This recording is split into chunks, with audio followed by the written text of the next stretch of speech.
ನಷ್ಟ ಆಯ್ತಿರ್ಲಿಲ್ಲ. ಸೊ ಇವತ್ತು ಭಾರತೀಯ ಜನತಾ ಪಕ್ಷದವರು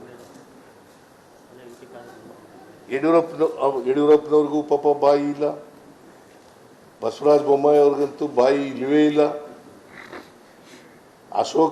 ಅಶೋಕನಿಗೆ ಗೊತ್ತೇ ಇಲ್ಲ ಪಾಪ ಇವೆಲ್ಲ.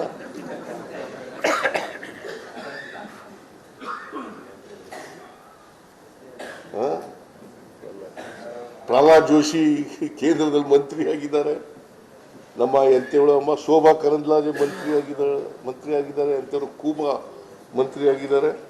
ಅವ್ರು ಯಾರು ಒಂದು ದಿನ ಬಾಯಿ ಬಿಟ್ಟಿಲ್ಲ. 25 ಜನ ಪ್ಲಸ್ ಈಗ ಒಂದು 26 ಜನ ಸೇರ್ಕೊಂಡಿದ್ದಾರೆ. 27 ಜನ ಆಗಿದ್ದಾರೆ. ಒಂದು ದಿನ ಅವರು ಯಾವತ್ತಾರು ಒಂದು ದಿನ ಮಾತಾಡಿದಾರ ಪಾರ್ಲಿಮೆಂಟ್ನಲ್ಲಿ?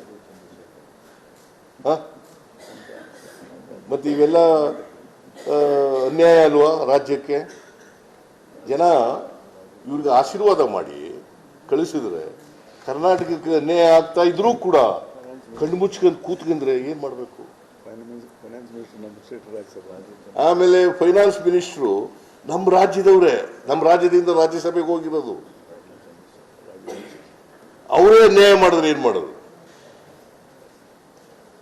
11,495 ಕೋಟಿ ಇವ್ರ ಕೈನಲ್ಲೇ ತಿರಸ್ಕಾರ ಆಯ್ತು.